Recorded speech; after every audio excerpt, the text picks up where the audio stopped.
¿Qué tal, queridos amigos? Les doy la bienvenida a este espacio donde vamos a repasar lo que es la especialidad de El Santuario. Yo les voy a presentar acá unas diapositivas, ciertos aspectos importantes que nosotros tenemos que entender con respecto a este tema. Ahora, el texto base para entender esta especialidad se encuentra en Éxodo 25:8, que dice: y harán un santuario para mí y habitaré en medio de ellos. Acá se encuentra el propósito importante con respecto al santuario. El propósito esencial era que Dios quería habitar con su pueblo, con el pueblo de Israel, para poder estar con ellos y para que ellos también se sientan junto al Señor. Ahora, el santuario tiene bastantes cosas importantes.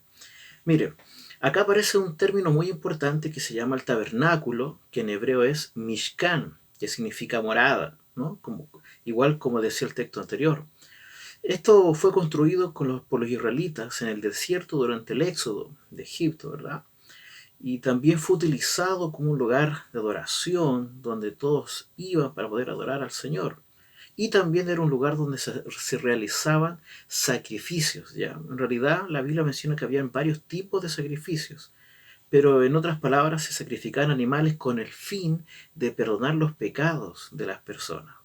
Ahora el santuario tiene tres divisiones importantes. La primera de todas es el atrio, el segundo el lugar santo y el tercero el lugar santísimo. En el atrio encontramos los siguientes muebles. Está el altar de sacrificio, como ven en pantalla, está la fuente de bronce o lavacro, ¿ya? También en el lugar santo hay tres muebles, donde está el candelabro o candelero, también le dicen. Está la mesa de los panes y también el altar de incienso. Y en el lugar santísimo se encuentra el arca del pacto. Vamos ahora a desarrollar en cierta manera cada uno de estos muebles y van a encontrar que cada mueble tiene una representación de Cristo, de su ministerio y también de lo que está haciendo ahora por nosotros. Bueno, en el atrio les comentaba que estaba el altar de sacrificio, como ustedes pueden ver ahí en la foto. Las descripciones pueden ser de la siguiente manera. Sus dimensiones era una altura de 3 codos, un ancho de 5 codos y de largo otros 5 codos. ¿Ya? Hay que recordar que cada codo en realidad son unos 45 centímetros. Era bastante grande, ¿no? Este altar de sacrificio. Y los accesorios que componían eran los calderos, paletas, tazones, garfios y braseros, ¿no? Y los materiales, bueno, es madera de acacia recubierta de bronce. Lo interesante, mis amigos, acerca de este altar de sacrificio es que primero era el primer mueble que estaba dentro del santuario, ya en el mismo atrio. Y como dice ahí, en él se ofrecían todos los sacrificios del pueblo. Más adelante vamos a ver qué animales se sacrificaban. Pero lo importante es que en este altar de sacrificio o altar de holocausto, como también se puede llamar, se realizaban propiamente tal sacrificios, ¿ya? Lo interesante era la simbología que tiene. Como dice ahí, dice, era un símbolo del sacrificio de Cristo. Si vos ven ahí en la imagen, ven que este altar de sacrificio tiene 4 cuernos y esos 4 cuernos apuntan a los 4 puntos cardinales. Y en realidad los 4 o el número 4 simboliza una plenitud, una totalidad. En otras palabras, estaba diciendo que el sacrificio de Cristo iba a servir para todo el mundo, ya, para todos. Eso es lo importante. Segundo mueble, fuente de bronce. Ya, los materiales, como ustedes pueden ver ahí, es de bronce puro y también el agua, ¿ya? Otra cosa importante son las dimensiones. La verdad que la Biblia no especifica muy bien cuáles son las medidas exactas de la fuente de bronce, pero tampoco pudo haber sido muy chico, muy grande, sino que es donde los sacerdotes pudiesen lavarse, ¿no? Que en realidad es donde se lavaban tanto las manos como los pies, porque antes de entrar al tabernáculo o antes de oficiar o realizar algún sacrificio, ellos se tenían que lavar las manos. Eso era un aspecto muy, pero muy importante. Y esta fuente de bronce fue tan tallada, podemos decir, tan perfecta, que cuando los sacerdotes se acercaban al altar o sea, a la fuente de bronce, ellos veían como un espejo ahí mismo. No es el reflejo del agua que uno ve cuando hay mucha agua, ¿no? Sino que la fuente de bronce mostraba prácticamente a la persona, mostraba las imperfecciones, las manchas, y es por eso que uno tiene que lavarse de la mejor manera, ¿no? Como ustedes ven ahí, esta fuente de bronce tiene un simbolismo especial, ¿no? Es la limpieza espiritual del pecado, pero en realidad es Cristo quien nos limpiaba de todo mal. ¿Ya? Eso es muy importante. Ahora vamos a pasar al lugar santo. Y en el lugar santo, recuerden que había tres muebles. El primer mueble que vamos a comentar es acerca de la mesa de los panes. ¿Ya? Los accesorios era una cornisa de oro, ¿ya? 4 anillos, 2 varas, platos y tazones, cubiertos. Los materiales con los que se hizo esta mesa de los panes era de madera, ¿ya? Y también recubierta de oro. Las dimensiones, como ustedes pueden ver ahí, en la altura era 1,5 codos, en la anchura también 1 codo, en la longitud eran 2 codos, ¿ya? Era mediano, podemos decirlo de esa manera, ¿ya? Pero era muy importante. Ahora, como ven ahí, dice que este mueble estaba en el lado norte, o en la parte norte del lugar santo, ¿ya? En esta mesa habían 12 panes, que simbolizaba también las 12 tribus de Israel. Cabe recordar que el santuario estaba a la mitad de todas las tribus, ya estaba en la mitad. Y como dice acá, estos elementos le recordaban a Israel que Dios les proveía su pan cotidiano y que al final le proporcionaría el pan de vida que es Jesús. Por eso cuando Cristo estaba acá en la tierra, él mencionaba, yo soy el pan de vida, haciendo alusión, ¿no?, a lo que es el santuario. Otro mueble importante, el candelero o candelabro, ¿ya? ¿Cuáles son los detalles? Bueno, era labrado a martillo, tiene 7 brazos, arriba de los brazos 7 lamparillas, habían figuras de manzanas, figuras de flores, ¿ya? Y los accesorios que tenía era aceite de oliva, ¿ya? Y los materiales era de oro puro también y recubierta de bronce en algunas partes. ¿Ya? Como ustedes ven ahí, utilizaba un aceite para poder alumbrar, ¿ya? Como dice ahí en Éxodo. Y estaba colocado al lado sur del lugar santo y era el único material o el único mueble que daba luz. Acá Zacarías asocia el candelabro con la omnipresencia de Dios, importante, ¿ya? Y con el poder del Espíritu Santo, que es la simbología del aceite, ¿no? Y en el Nuevo Testamento, ahí menciona que Cristo es la luz del mundo. ¿Ven?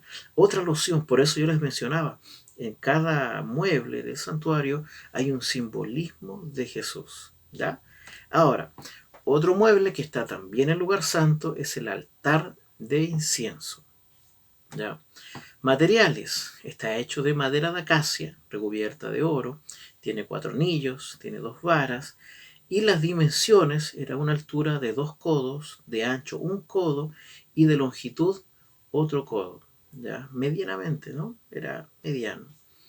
Lo importante de este altar de incienso es que este altar estaba bien cerca del velo que separaba el lugar santo del lugar santísimo, ¿ya? Al igual que el altar de sacrificio, también tenía 4 cuernos, ¿ya? Que simbolizaba que lo que se realizaba ahí era para todos, ya era para todos. Y lo interesante es que en el Nuevo Testamento son los méritos de Cristo, ¿ya? La fragancia que hacen nuestras oraciones sean aceptables delante de Dios. Acá hay una representación importante de Jesús, ya que simboliza la intercesión de Cristo por nosotros, porque es en ese mueble donde el sacerdote, o en realidad el sumo sacerdote, realizaba esa intercesión por el pueblo de Israel. Y acá está la tipología del mismo Cristo, que en Cristo también nos intercede por cada uno de nosotros. ¿Ya? Y eso es otro aspecto importante.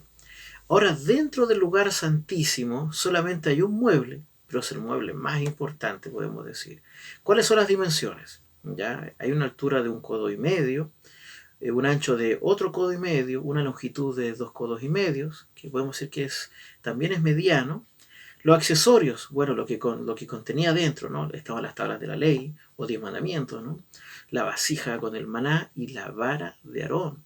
Y los materiales, madera de acacia, también recubierta de oro, el propiciatorio también, y los querubines eran de oro puro, ¿ya? De oro puro. Es importante que también tenía ciertos detalles en el propiciatorio, ¿no? O la tapa, quizá alguno le dirá, ¿ya? Y esos detalles también mostraban la realeza que tenía Dios. Bueno, este mueble tiene la siguiente representación. Ya, acá dice, el arca simboliza la presencia de Dios en medio de su pueblo. Sabemos que Cristo también es Dios. Y es que Dios quería tener esa comunión, quería tener ese acercamiento con su creación. Allí mostraba su disposición a expiar los pecados de su pueblo. Dios tiene esa intención, ¿ya? De poder expiar, de poder perdonar los pecados del pueblo, ¿ya? Y ahí dice, allí estaba simbolizada la presencia del Señor como rey y gobernante de Israel, que cuidaba su pueblo y suplía sus necesidades, ¿no? Y ahí vemos todo, con todo el tema. Aquí están cada una de lo que conllevaba, ¿no? El arca del pacto, la tabla de la ley, ¿no? La vara de Aarón, que también tenía cierto verdor, y también el maná, ya que Dios siempre le entregaba al pueblo de Israel. Es así como se podría, ya ve una imagen a escala, ¿no? Eh, Ustedes saben que en el sector izquierdo ven ahí el, el candelabro, y está también la mesa de los panes, el altar de incienso muy cerca, ya muy cerca del arca del pacto. Como habíamos visto, el altar de incienso estaba muy cerca entre el velo, ¿no? Lo que dividía del lugar santo y el lugar santísimo. Y esto es un aspecto que siempre tenemos que ir recordando. Ahora, el santuario por afuera tenía ciertas cubiertas, en realidad eran 4, y cada una de esas cubiertas también tiene una simbología. La primera cubierta, que era hecho de lino fino, simboliza la justicia, el cuidado de Dios a través de sus ángeles, porque tiene esa figura, ¿no? De ángeles guardianes. La segunda cubierta era hecho de pelo de cabra, ¿ya? Lo que simboliza es el reemplazo por el pecado, reconciliación y expiación o perdón, ¿no? Podemos decir. La tercera cubierta, que fue hecho de pieles de carnero teñido en rojo, que simboliza la liberación del pecado y consagración. Y por último, la cuarta cubierta, que está hecho de pieles de tejones, que simboliza la protección de Dios. Interesante, ¿no? Cada uno de los detalles que tenía el santuario tenía también un significado. Ahora ustedes ven que dentro del santuario tiene muchos colores. Y los colores no están ahí por estar, ¿no? Sino que tiene un significado. Vemos que son 8 los colores que representa todo lo que es el santuario. Tenemos el color rojo, que es el color de la sangre, que es Jesús nuestro Salvador, que somos rescatados y tenemos acceso por medio de la sangre de Cristo. También tenemos el color azul, el color celestial, que simboliza también a Jesucristo que vino del cielo. Dicho de otra manera, la puerta de nuestra salvación es celestial, ¿verdad? También está el color púrpura, que es el color de la realeza. Jesucristo es rey y desde el acceso a su presencia hemos de ver su carácter real, rey de reyes y señor de señores. También el color blanco, que simboliza la pureza, también el color de la pureza, símbolo de la santidad y de la justicia. El color negro, que representa la muerte, ¿no? Que es causa del pecado. El color dorado, ya que significa la realeza, su majestad y la gloria, ¿no? Y también nos dice acerca de la divinidad de Cristo, quien es el Rey de Reyes. Además, el color plateado simboliza la redención, el precio pagado. Y por último, el color bronce es un símbolo de la justicia imputada de Cristo a través de la justificación, ¿ya? Estos son colores importantes que vemos ahí que van simbolizando ciertos aspectos que nos ayudan a entender más todavía lo que es el santuario. Ahora, habían personas que tenían que realizar los servicios, no cualquiera podía hacerlo, y Dios escogió a la tribu de Leví. Quizás alguno de ustedes conocerá el por qué fue la tribu de Leví y no fue otra tribu. Quizás no fue la tribu de Rubén o de Neftalí, ¿no? Sino que fue la tribu de Leví.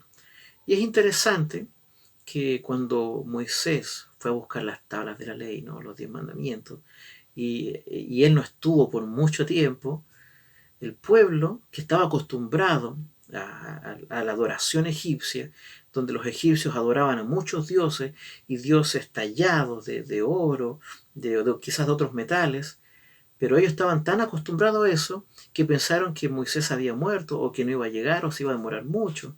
Entonces ellos hicieron un becerro de oro y comenzaron a adorar a ese becerro. La única tribu que no adoró fue la tribu de Leví. Por eso Dios les concedió esa responsabilidad, pero también esa bendición de poder ser sacerdotes y también en algunos casos, algunos sumos sacerdotes. ¿Ya? Ahora, los sacerdotes, como ven ahí en la imagen, una vestimenta bien interesante, bien sencilla, pero también importante. Acá dice, la vestimenta del sacerdote común era de lino blanco tejido de una sola pieza. Se extendía casi hasta los pies y estaba ceñido en la cintura por una faja de lino blanco y bordada azul, púrpura y rojo. Y un turbante de lino o mitra completaba su vestidura exterior, ¿no? Lo que es la parte de arriba de la cabeza. ¿Ya? Generalmente los sacerdotes eran los que oficiaban, los que realizaban los sacrificios. Hay que recordar que en el santuario habían sacrificios diarios, tanto en las mañanas como en las tardes. También había más tipos de sacrificios. Entonces, todos los días los sacerdotes estaban realizando u oficiando, ¿no?, estos sacrificios. Ahora, dentro de los sacerdotes también había un sumo sacerdote, ¿ya?, quien era un representante, el más importante. Dice acá, todo lo relacionado con la vestimenta y la conducta del sumo sacerdote había de ser tal que inspira en el espectador el sentimiento de la santidad de Dios, de lo sagrado de su culto y de la pureza que exigía a los que se acercaban a su presencia. El sumo sacerdote también oficiaba, también realizaba, ¿no?, los sacrificios, pero el sumo sacerdote tenía los sacrificios, podemos decir, más importantes, ¿ya? Un sacrificio donde él tenía que, como representante de todo el pueblo, tenía que llevar los pecados de todo el pueblo en sí y presentarlos, ¿ya? Y también traspasarlos, lo que también se le llama Azazel, ¿no?, donde le transmitía después los pecados que él recibía, se los daba a un animal, en este caso a un macho cabrío, ¿ya? Ahora, la vestimenta del sumo sacerdote, como ustedes ven ahí, está el efod, que esta era la parte decorativa, ¿no?, de la vestimenta. Era una especie de chaleco que no tenía mangas. Sobre sus hombreras habían 2 piedras de ónice y al costado llevaba 2 piedras preciosas también, que es el orín y el tumín. También estaba el manto del efod, ¿no?, que en realidad era lo primero que se ponía. Era una ropa que confería una dignidad especial, porque recuerden, el color azul significaba o simbolizaba la realeza. Ya era un color muy importante, ¿ya? Y era de una sola pieza y adornadas con figuras por la parte de abajo de granadas y campanillas de oro. ¿Ya? Eso es lo que es el manto del efod. Otro aspecto importante está el cinto del efod. ¿Ya? Acá dice, los materiales de este cinto especial eran de lino torcido, púrpura azul y carmesí. ¿Ya? Y por medio del cinto las vestiduras no andaban sueltas, sino firmes. También está la mitra, ¿ya? Que acá dice era una especie de turbante o gorro, ¿verdad?, que por razones prácticas le cubría la cabeza durante sus funciones. Y en esa mitra tenía ciertas inscripciones en la parte de la cabeza que decía santidad a Jehová. Y también aparece el pectoral. Acá dice tejido de colores y adornado con hilos de oro, hechos de los mismos materiales del efod. Y llevaba 12 piedras preciosas, ¿ya? Estaba la piedra sárdica, diamante, topacio, jacinto, carbunclo, ágata, esmeralda, amatista, zafiro, berilo, ónice y jaspe, ¿ya? Que son piedras, y quizás para que podamos estudiar más, que tienen cierta relación con lo que dice Apocalipsis, con ciertas piedras preciosas. Ahora los animales, para ir ya terminando. Los animales que se necesitaban para poder hacer los sacrificios eran los que ustedes ven ahí en la pantalla. Acá dice, el sacrificio diario era de un cordero de un año sin mancha y debía ofrecerse en la mañana y en la tarde. El sacrificio por expiación dependía del ingreso del pecador que lo llevaba. Por eso podía ser un carnero, que esta era la ofrenda común, o un par de tórtolos, ¿ya? Para otras ofrendas y el día de la expiación se utilizaban diferentes animales, como también el macho cabrío, o en algunos casos un becerro.